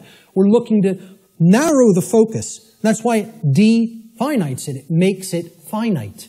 We're taking it not infinite, we're finiting it. We're making it finite. Okay? We're actually limiting through words what something means so we can be clearer about what we're saying. Okay? It's an exact statement or description of the nature, scope, or meaning of something. Another way we could look at a definition when we're talking about visual or audio definition is it's the degree of distinctness or clarity of an object, image, or sound. Okay? So, why do people buy HD TV sets? They want higher definition. They want a higher clarity of the picture. Okay? If you have high definition audio, for audio files, they won't accept anything but high definition audio. Because in comparison to low def audio, the clarity of the sound is very good. It's much better. Okay? So that's what definition is. It is all related to clarity. When we use it in conjunction with words, it means the clarity of the meaning is amplified. Okay? And when it's with a picture, the clarity of our vision, of the ability to see what the picture is, the information in the picture is amplified. And same thing with sound. The more accurate the definitions that we have for words or concepts, the better our clarity of meaning and therefore our understanding of those concepts, words or concepts will be. So definition simply means clarity of meaning when we're applying it to words and concepts. So therefore, let's define natural law. So this is what we're going to be talking about for the rest of the day. We have to define it. The simple definition of natural is inherent, having a basis in nature, reality, and truth, not made or caused by humankind. So if it's natural, it wasn't made by man. Mankind didn't make it. Okay? And again, the origin of the word, neter in Egyptian, means spirit, and all means of or related to. So of or related to spirit. It is all of nature, the spiritual domain. See, this is the other part. People believe that the spiritual domain is separate from the physical domain. This is a huge thread and a huge central focus in all of my work. If you think the spiritual domain is not where you are at now because you're in the physical domain, you're mistaken. If you think that the spiritual domain is someplace other than the physical domain, you're also mistaken. If you place emphasis on one above the other and say, well, this one takes precedence and this one's not important. Either way you do it, whether you say the spiritual is more important and the world of matter should not be given any significance, it's imbalance. And it's not true. Okay? Or if you say, hey, like scientism does in many, left brain scientism, the material world is all that there is. This is just a dead mechanized clockwork called the universe, and it happened by accident for no reason. And there's no such thing as the spiritual domain. Both of these worldviews, and we're going to get to a breakdown of these worldviews, they're completely inaccurate, they're not based in truth, and most of all, they're based on brain imbalance. And we're going to see how one of these worldviews or another develops when either the left brain hemisphere or the right brain hemisphere has taken precedence and dominance within the individual consciousness. So, natural means spiritual. These words could be used interchangeably. So when I'm talking about natural law, I mean spiritual law. Unseen spiritual laws. But overall, the dictionary definition of natural is it's inherent to nature and it's not made by man. The word law the definition is an existing condition which is both binding and immutable. So let's look at each one of these words. Existing. It means that it is present. It is present. Okay? It cannot be just ignored and expected that, well, that doesn't make it true and it's not going to have an effect. It's there. It's present. That's why it's a law that it's in operation. That is in operation. It is binding. Binding means it has an effect. It means it doesn't matter whether you believe that it has an effect. It doesn't matter whether you understand that it has an effect. It doesn't care. And this is another big hammer to the ego. The human ego wants to hear what it wants to hear. One of the things it wants to hear is, the universe cares about you. Personally. It cares about John. It cares about Bob. It cares about Mary. It cares about Elizabeth, whatever. Okay? It cares about you individually as a being. Now, you could go so far as to say you believe that the creator of the universe cares about you. I'm not denying anybody or saying don't think that. What I'm saying is that the laws of the universe don't care about you. Laws have been created in this realm that work flawlessly. 100% of the time, flawlessly. Let me ask people to envision this scenario to try to clarify this. A couple are on a picnic. They're out in a state forest or something like that. They're on a picnic. About 50 yards away from where they're at, okay, there's a pretty tall cliff, maybe about 200 feet. Okay, and it ends in some jagged rocks. They brought their 2-year-old child on the picnic with them. They unfold the blanket, take out the picnic basket, they're having their picnic. Maybe passions got heated and the husband and wife were, making out a little bit. Their kid, 2-year-old daughter, in her nice Sunday sundress or whatever, wanders off, gets to the edge of that cliff. Will gravity care if that girl goes over the edge? No. Will gravity allow her to go over the edge? Yes, it will. Gravity is not going to say, this girl doesn't understand this law, and she'll die if she goes over that edge. She's innocent. She's nescient even. Not even ignorant. Innocent and nescient. Will that law still have an effect? You damn better well believe it will. And so does natural law in the same way. It doesn't care whether you don't know. It doesn't care whether you're nescient or ignorant. It's in effect. It's binding. And it is immutable. Immutable means that nothing you can ever do can ever change it. It is in effect eternally. Because man didn't put it into effect. You know who put it into effect? The creator of the universe put it into effect. And I don't really care what you think of that force as. You could think of it as an impersonal force. You could think of it as the man with the beard. You could think of it as this remote control. I don't really care what you think of it as. Personally, that's none of my business. But you know what? If you think of it that it's man that makes the laws, then I have a problem. Because man doesn't make these laws I'm talking about. The creator of the universe set these laws into motion, put them into effect, and they bind you. You and I are bound by these laws, whether we like it or not, whether we accept it or not, whether we understand it or not, they're in effect, and you are already creating the reality that we are experiencing based upon interaction with these unseen laws. Already. You're already doing it. You can never not be doing it. That's an impossibility. Okay? You're always creating, co-creating in harmony, in cooperation, I should say. Whether it's in harmony or opposition is a different story. In cooperation with these spiritual laws that I'm going to talk about. You are already creating in cooperation with them and can never not do so as long as you exist in the physical domain. Okay? So that's what the simple definitions that we're working forward with. Natural law doesn't mean anything other than this. That's it. It means, so let's put them together. Inherent, existing conditions. Conditions that exist in nature, which are both binding and immutable. They have an effect whether they're understood or not, and they cannot be changed. So what would be our requirement of knowledge here? What do you think should be done? If we are always working with these, do you think we're going to create something that is wise to create, that is good, that is in alignment with what we say we want, if we don't know how these laws operate? You know what's going to be created? A mess. Total chaos.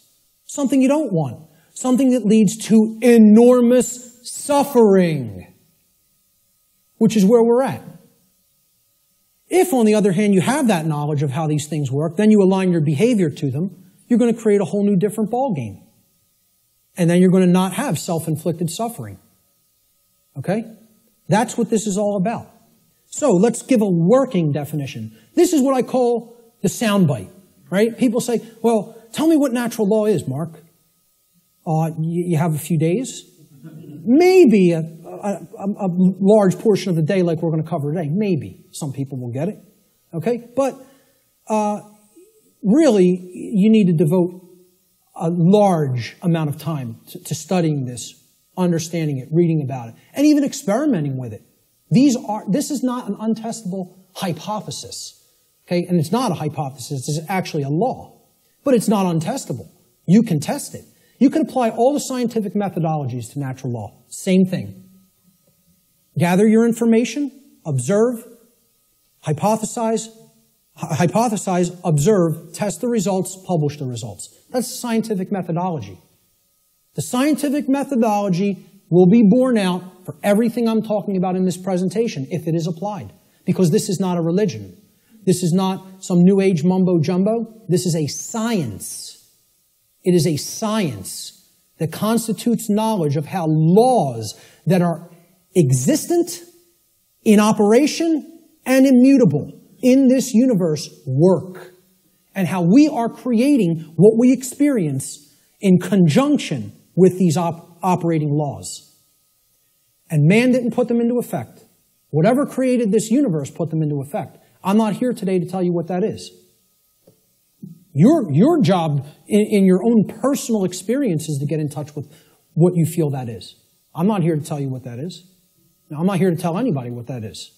But my whole point is, it created these laws, and they're in effect. And if you want to stop suffering, and if you want the human condition to change, you have to understand how these laws work. There is no way around that. Knowledge of these laws is required. And this is what people in the so-called New Age movement and in religious communities and in other communities don't want to acknowledge. They don't want to acknowledge that work is required. So let's give a working definition for natural law, my soundbite variant, okay? I tell people who want the 6 o'clock news edition of what natural law is, okay? Natural law is universal, non-man-made, binding, and immutable conditions that govern the consequences of behavior, and specifically, at least on this planet, human behavior. I would say in the universe, it governs the behavior of all intelligent beings. Intelligent beings. Okay? Natural law is a body of universal spiritual laws which act as the governing dynamics of consciousness. The governing dynamics of consciousness. That's the working definition. Let's look at the dynamics between discovery and belief. The difference between discovery and belief. Because again, natural law is capable of being discovered, understood, and harmonized with. Now, does that sound like a religion? Religion asks people to believe, accept, and do without question. What this is saying, this exists, you're bound by it. The best you can do is to understand its operation like you would understand gravity, and therefore not just walk toward the edge of a 200-foot cliff that is bottomed by jagged rocks. If you're intelligent and you understand how the law of gravity works, you won't do that behavior. Okay? Just like if you're intelligent and you understand how natural law works, you won't do certain behaviors to create a prison for the entire species, for your entire species. Unfortunately, humanity has not reached that level of consciousness yet. They are not at that level of co-creative intelligence to understand how these laws work and then align their behaviors to them. So natural law has nothing to do with religion. It's not a belief system. It's a science. It is a discoverable operation that is already in effect that we can either understand and align our behavior to or remain ignorant of and suffer as a result of that ignorance because it's already in effect and already has a binding effect upon you and your behaviors and everyone's. So when it comes to belief, and anybody that was trying to propagate a religion wouldn't put this slide up here. When it comes to natural law, it works just like gravity. So the clown that's going to jump over the cliff saying, I don't believe in gravity, what's going to happen? Down he goes. Because belief is irrelevant. Because natural law does not care about you. It does not care about you. It is in effect, no matter what you do, deal with it. And people don't want to hear that. And I recognize this. I recognize I'm not telling anybody anything they want to hear. If I wanted to sell a lot of stuff, if I wanted to be real popular, I'd come up here and I'd tell you exactly what you want to hear, and then I'd be making $50,000 a presentation like Wayne Dyer does. Okay? And that is his fee. I know because I've actually had some people speak to his management. That's what a new age presenter gets. You know what I ask for? 0. I don't even ask for a stipend because I don't even care about fake money. I care about making real money. Real one I. The word money is actually one I. And people don't even have said it a billion times in their life and never recognize what they're saying is one I. And it's the symbol of the one eye, which represents spiritual enlightenment, is plastered all over the $1 bill. Okay? Well, this is the one. See, I tell people, I'm a poor man when it comes to the fake money, but I'm very rich in the real stuff. The real thing, I have tons of. The fake stuff, I don't do so well with, and I don't care. It's not what I'm concerned about. I know it's fake. Okay? So I don't ask for a stipend when I present. I tell whoever's setting up the presentation, pay for my travel and lodging. Hook me up with a dinner or whatever. That's it. I'll come out and speak anywhere. Okay? The point is, if I was trying to appeal to somebody's ego and what they wanted to hear, I would tell you your beliefs are very important. Your beliefs shape. And they do shape your reality. In a negative way, if you don't align yourself with truth and you want to stay attached to a belief system because you prefer it over what's real, okay? So when it comes to natural law, I'm not telling people don't believe in yourself. People will say, there's forms of belief that are good. Yeah, I acknowledge that. I understand that. Believe in yourself. Believe in your own ability to come to this understanding of information like this. But I'm explaining when it comes to a law that is existent in the universe, your belief doesn't matter. It's irrelevant. The universe doesn't care what those parents at that picnic whose child just went over the cliff believed. It doesn't care whether that girl doesn't know how gravity works. It's going to have an effect. You act a certain way, like a computer. Boom, you put this in, here's how you program this, that's what has to come out. Invariably. Invariably. It is nothing personal. Natural law is not a personal force. It is an impersonal force.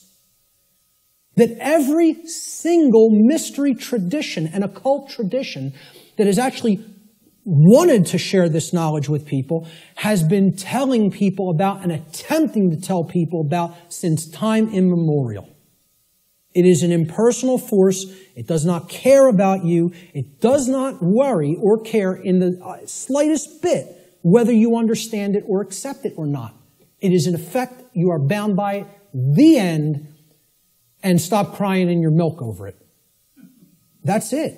No one wants to hear that. And I'm not so naive that I recognize people don't want to hear that I don't recognize that. I do recognize that. Believe me, I realize the wall I am up against in saying this. I get it fully. Fully. If I wanted to blow smoke up people's rear ends, I'd come up here and I'd say, the universe cares about you and what you believe.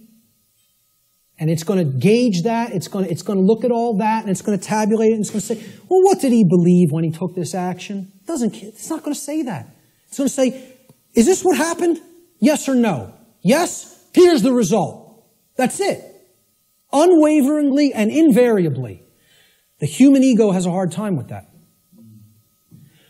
There was some popular TV show, I don't even remember what it was. Barb had downloaded it.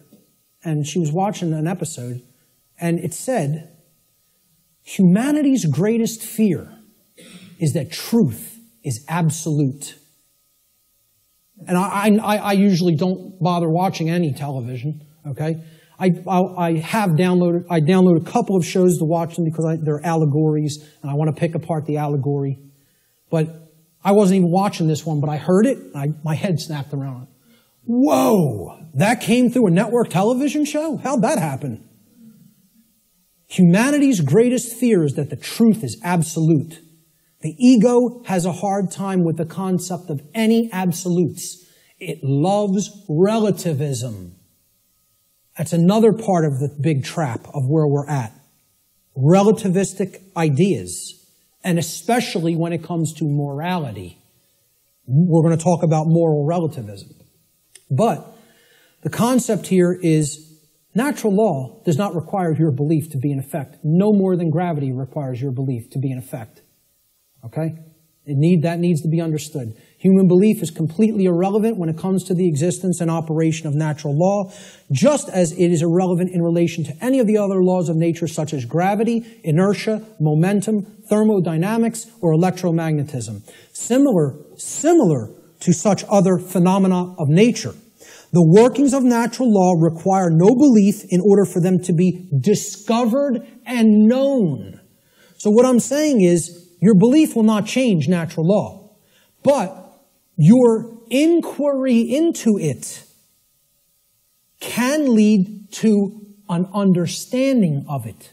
You can develop the knowledge of it if you are willing to open your mind and look at how these laws function. And what we're getting as a result of our disharmony with them. The philosopher Søren Kierkegaard said that there are two ways to be fooled. One is to believe what is not true, and the other is to refuse to accept what is true. Okay? So, believing in untrue notions, which is what religion is, all forms of it, all the 5 religions I posted at the beginning of the presentation. Organized cultural religion, money, scientism, politics, and the New Age movement. There's the world religions, folks. People think of religion as only the cultural religions. No, there's 4 other ones. One's called government and authority, okay? Or politics, however you want to name it. The other one is money, finance. There's another religion. One of them is the New Age movement, and one of them is scientism, which I'm not going to refer to as real science because it is not. It is a belief system and a religion. So what Kierkegaard is saying here is, you could believe things that aren't true, and that will hold you back. And you can refuse to accept what is true, and that will also hold you back. I say these are the only two ways that humanity ever creates self-inflicted suffering for itself. You want to know how suffering is created for the human species? That it doesn't need to experience? We believe what's not true. We refuse to accept what is true. That's why self-inflicted suffering exists in our species.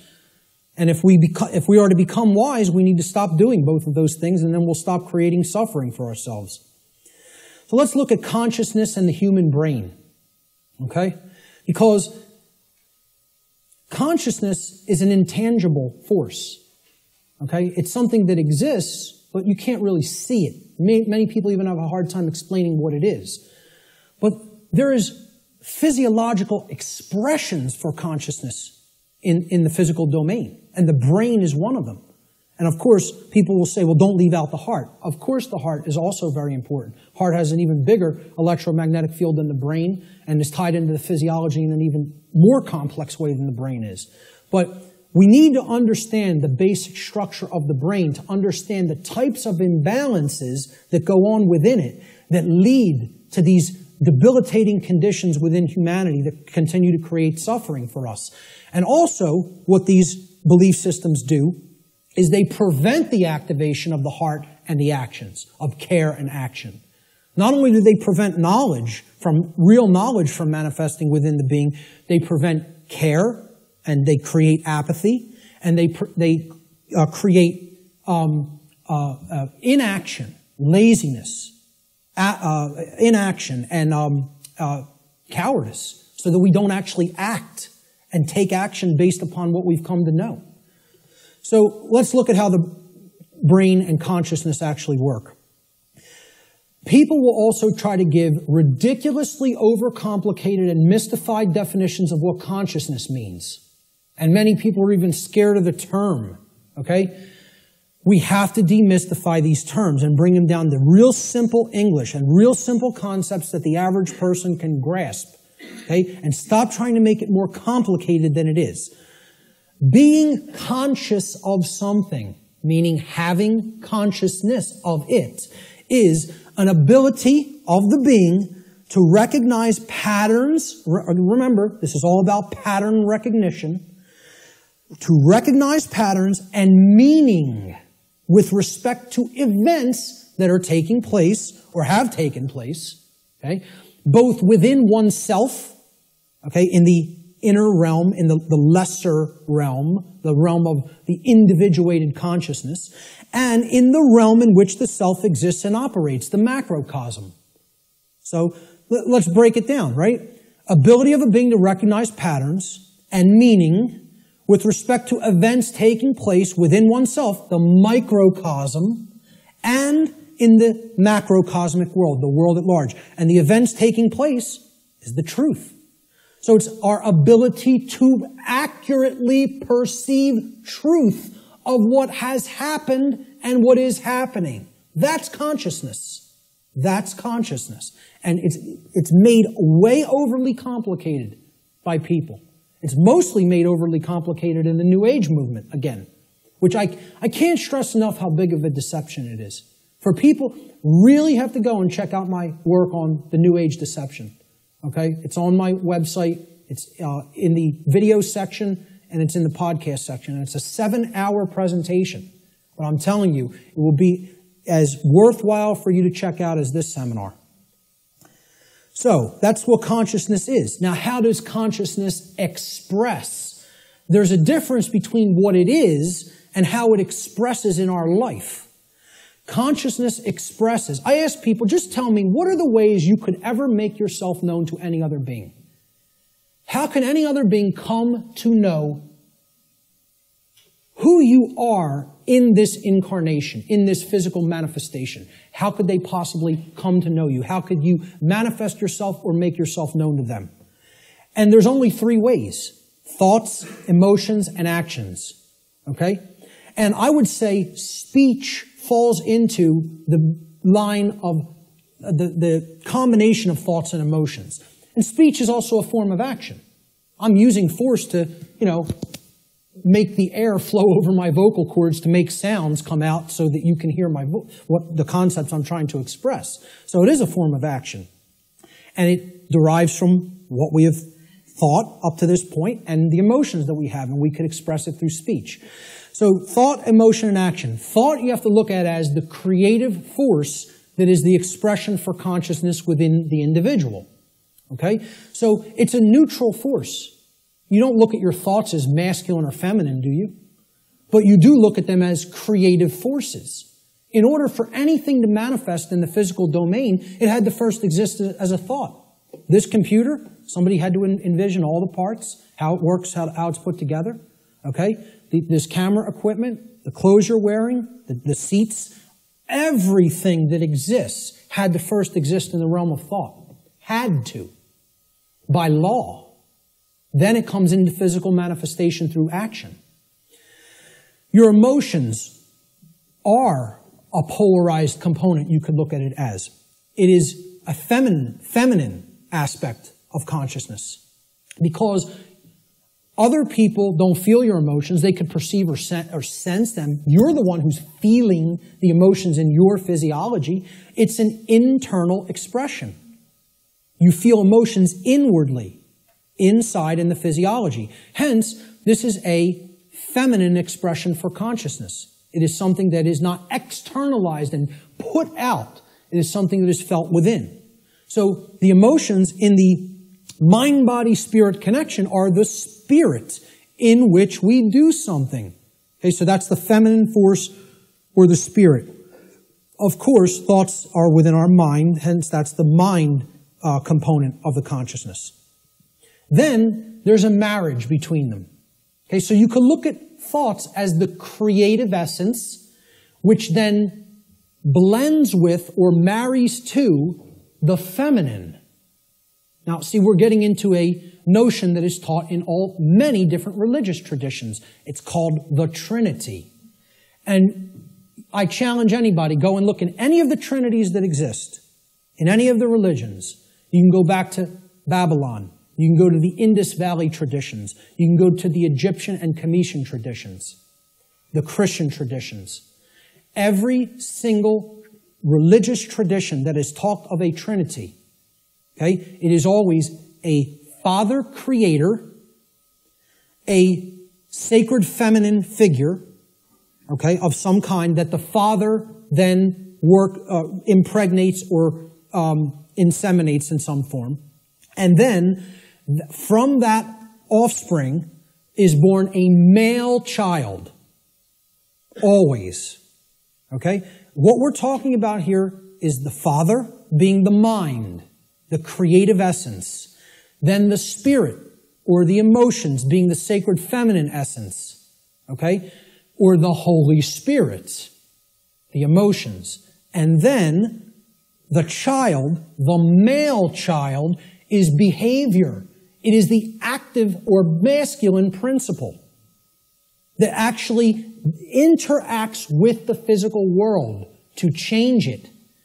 And hence, that is the only way to actually save ourselves. And again, people in religious thinking will immediately attack this and say, you're saying that saving ourselves will not come through faith. Yes, I am. Saving ourselves will only come through action. Action will save humanity. Faith will not do it. So, sorry to again, smash another egoic attachment that people have to religious notions. But these religions are created by the control system. Okay? People don't understand that exoteric Christianity is created by the dark occult, of the ancient dark occult mystery schools. They don't understand where this religion came from because they haven't studied astrotheology. And I'm not telling you there's no good concepts in any religion. I say take all the good concepts and leave the nonsense. Because one of the nonsense is that you need to believe in something to be saved from the current human condition. You don't need to believe in a thing. You need to know the truth. And right in their own religion, there it is. Let me just stay on this for a moment, because in their own scripture, the exoteric Christian scriptures, what is the one prescription that the Christ figure gives to the people when he is asked about freedom? He's only asked about freedom like once in the Gospels, okay? In the words attributed to his teachings. And they want to know what will save us, what will make us free, and what is his prescription? Truth shall make you free. No, that is not. There's something missing there. You're close. What is the actual saying? Know the truth. Knowing the truth will make you free. That's the prescription, even in exoteric Christianity. It's right there in the Gospels. But Christians don't want to hear that because the controllers in the church who came from the dark priest class gave them this nonsense that all you have to do is believe and everything will magically change. Well, good luck with that. When people's behaviors have no alignment with morality, you think your belief's going to change something? Again, let me know how that works out for you. And again, I'm not mincing words up here. You know, I'm telling it like it really is. I don't care who it offends. So, the expressions for consciousness are thoughts, emotions, and actions which are likened to, in the consciousness community, of mind, spirit, and body. And it's a trinity. A father creator, which is the thoughts, the mind, the feminine essence, which is the mother of the trinity, the emotions, the inward aspects, the spirit. And then they give birth. When the thoughts and the emotions come together, they give birth to action in the world, which is the male child. This is very important to understand. I hope everybody is clear. This is our internal trinity, which constitutes the expressions for consciousness. Okay? So let's move on. Yes. Okay, how much time? It is. Okay, we're going to stop right there and take a break. We will resume at 1:15 precisely. Okay, so you want to come in a few minutes early to get settled. I will start again at 1:15 p.m. Thank you, ladies and gentlemen. Thank you.